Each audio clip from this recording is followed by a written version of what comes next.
Viewers, welcome to politicals media. ఏదైతే national Herald money laundering సంబంధించిన ఏదైతే కేసు ఉందో అందులో ఛార్జ్షీట్లో కాంగ్రెస్ అగ్రనేతలైనటువంటి సోనియా గాంధీ, రాహుల్ గాంధీ పేరు చేర్చడంతో రాజకీయంగా పైన దుమారం రేగిందని చెప్పుకోవచ్చు. మరీ ముఖ్యంగా గాంధీ కుటుంబం పైన ఎస్పెషల్లీ రాజీవ్ గాంధీ, సోనియా గాంధీ అంటే హనుమంత్ అన్నకు చాలా అభిమానం. వాళ్ళ మీద ఈగ వాళ్ళనే కూడా ఫస్ట్ స్పందించేది హనుమంత్ అన్న మన తెలుగు రాష్ట్రాలలో. అలాంటిది కాంగ్రెస్ పార్టీ ఏదైతే ఈ పేరు చేరిక అనేది కూడా ఒక రాజకీయ దురుద్దేశంతో పెట్టింది. అందులో భాగంగానే కాంగ్రెస్ పార్టీ కూడా నిరసనలకు పిలుపునిస్తున్న నేపథ్యంలో హనుమంతరావు గారు ముందే కాంగ్రెస్ పార్టీ వీర కరడుగట్టిన కాంగ్రెస్ వాది, అలాగే గాంధీ కుటుంబానికి వీర విధేయుడిగా ఉంటారు. ఫస్ట్ ఆయన ముందుగా స్పందించి కూడా ఇక్కడ నిరసన కార్యక్రమం చేస్తున్నారు. చెప్పండి, అసలు ఈ నేషనల్ హెరాల్డ్కి సంబంధించిన మనీ లాండరింగ్ కేసులో దానిలో అక్రమాలు జరిగినాయి, మేము ఆస్తులు కూడా స్వాధీనం చేసుకున్నాము, వీళ్ళ పాత్ర కూడా ఉంది అని చెప్పేసి అని రాహుల్ గాంధీ, సోనియా గాంధీ గారిని దానిలో చేర్చడం మీరేమంటారు? చూడండి, ఆ రోజులలో స్వాతంత్రం వచ్చినప్పుడు నేషనల్ హెరాల్డ్ పండిట్ జవహర్లాల్ నెహ్రూ గారు స్థాపించారు.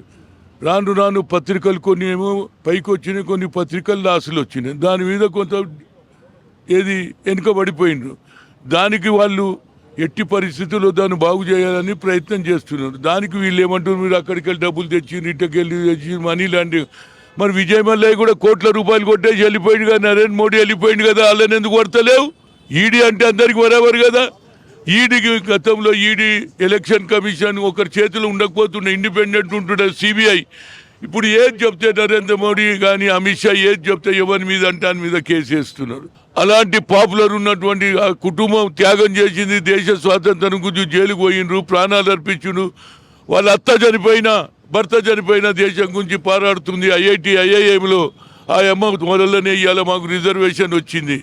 రాహుల్ గాంధీ వల్ల మాకు కులగణ జరుగుతున్నది. రాహుల్ గాంధీ కూడా సోషల్ జస్టిస్ కలిగి ఎస్సీ వేరు, ఎస్టీ వేరు, ఓబీసీ వేరు చేసిండా లేదా?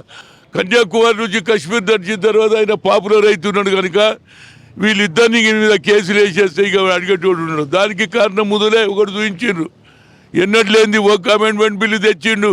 ముస్లింలు ఈ దేశంలోకి వెళ్ళి ఎలగొట్టాలని చూస్తున్నాడు, హిందూ దేశం కావాలని చూస్తున్నాడు.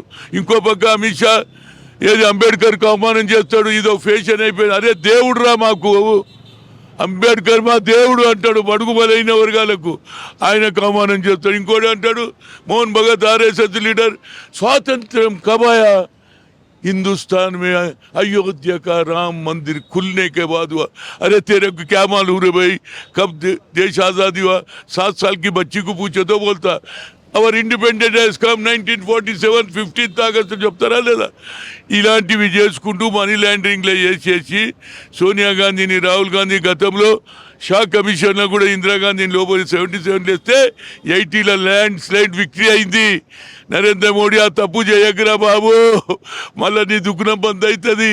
మళ్ళీ ఇలాంటి ఆరోపణ చేసి సోనియా గాంధీని, రాహుల్ గాంధీని జైల్లో పెట్టాలని ప్రయత్నం చేస్తే మళ్ళీ వచ్చేది మా సర్కారే. ఎందుకంటే గత అనుభవం మాకున్నది. వాళ్ళు ఎలాంటి మీ సర్కార్ వస్తే మీరు కూడా మళ్ళీ ఈడీని ప్రయోగించి వాళ్ళ మీద కేసులు ఎన్నడూ కూడా ఇందిరాగాంధీ ఎన్నడూ కూడా కక్ష సాధింపు చేయలేదు. కావాలంటే రికార్డు చూడండి, ఆమెను తిట్టిన వాళ్ళని కూడా క్యాబినెట్లో తీసుకుని. That is the character of Indira Gandhi. Congress హయాంలోనే సిబిఐని, ఈడీని ఇవి కూడా కేంద్ర చేతిలో ఉంటాయి. కేంద్ర చేతిలో చేయలే, ఒక్కరి మీద వ్యక్తిగతంగా ఎక్కడ చేసిన నాకైతే తెలియదు. ఏదన్నా కేసు ఉంటే నువ్వు చెప్పు, కానీ వ్యక్తిగతంగా తిట్టినోళ్ళని క్యాబినెట్లో తీసుకున్నది చూడు. ముఖ్యమంత్రులు చేసింది మర్చిపోతుంది ఆమె, పెద్ద హృదయం. ఈయనది అట్లా కాదు, ఆర్ఎస్ఎస్ వెనకాల ఉన్నది. జెండా ఎప్పుడు ఎగిరేసిండ్రా బాబు? స్వాతంత్రం వచ్చిన 40 ఏళ్ళ తర్వాత ఆర్ఎస్ఎస్ ఆఫీసులో జెండా ఎక్కించారు. అప్పటిదానికి ఎక్కించిర్రా చెప్పు? వాళ్ళది ఒక ఆలోచన. స్వాతంత్రంలో వాడు ఎవడు రావాలే, స్వాతంత్రంలో ఎంతోమంది వచ్చిండ్రు. ఇందిరాగాంధీ కుటుంబం దేశ స్వాతంత్రం గురించి ఆమె చనిపోయింది, రాజీవ్ గాంధీ చనిపోయాడు. అత్త చనిపోయినా, భర్త చనిపోయినా సేవ చేస్తుంటే ఆమెను అన్యాయం చేస్తే మేము ఊరుకోము.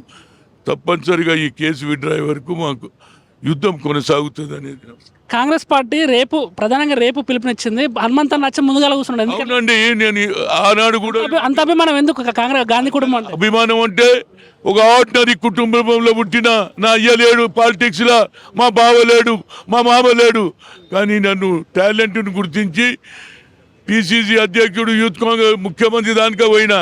దాని గురించి నేనేమో అనుకోను. ఎందుకంటే మా అమ్మకు అన్యాయం జరిగింది, ఆ కుటుంబానికి అని వచ్చి కూర్చున్నారు. రేపటి నుంచి అందరూ వస్తారు, వాళ్ళు ఇచ్చిండొచ్చు, కానీ మాకు తెలియదు. ఎప్పుడు ఆనాడు కూడా ఇటాలియన్ అన్నప్పుడు ఢిల్లీలో ఫస్ట్ ధర్నా నేనే చేసిన ఏఐసిసి ఆఫీస్ కనుక నాకు ఇది కొత్త ఆలోచన కాదు. అదే అంటున్నా ఏమన్నా ఈగ గాంధీ కుటుంబం మీద ఏమన్నా ఈగ వెళ్తేనే ఫస్ట్ హనుమంత్ నూరికి వస్తుండు. అవునండి, అది భక్తి. కొందరేమో సాయం పొందుకొని మర్చిపోతారు. నేను అంత భక్తి ఎందుకు? పదవులు ఏమి వస్తలేవు కదా ఇప్పుడు మీకు.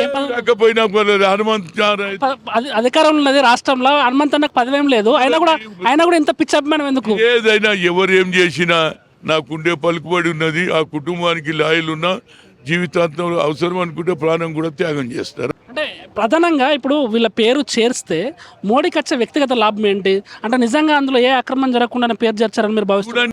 అపోజిషన్ మీద కక్ష సాధింపు ఎవరికైతే పాపులర్ అవుతుండో వాళ్ళని అంచివేయాలని చూస్తుండని చెప్పి నీకు అంతకంటే ఎక్కువ ఏం చెప్ప. Thank you. Right, thank you. So మొత్తంగా ఇది పరిస్థితి. కాంగ్రెస్ పార్టీ కూడా ఏదైతే ఆ ఈడీ మనీ లాండరింగ్ ఏదైతే ఛార్జ్ షీట్లో సోనియా గాంధీ పేరును, రాహుల్ గాంధీ పేరును చేర్చారో ఈ నేపథ్యంలో దాన్ని నిరసిస్తూ కూడా తెలంగాణ కాంగ్రెస్ పార్టీ అంతా కూడా నిరసన కార్యక్రమాలకు పిలుపునిచ్చారు. ఈ నేపథ్యంలోనే హనుమంతరావు వారు కాంగ్రెస్ పార్టీకి వీర విధేయుడిగా ఉంటారు, సోనియా గాంధీ కుటుంబానికి వీర విధేయుడిగా ఉంటారు. ఈ నేపథ్యంలో ముందు ఆయన స్పందించి ఈరోజు ఈడీ ఆఫీస్ ముందు కూడా నిరసన కార్యక్రమం చేపట్టడం జరుగుతుంది. ఇది ఇప్పటివరకు updates. Please subscribe to the channel and download the Politicos app from the links in the description.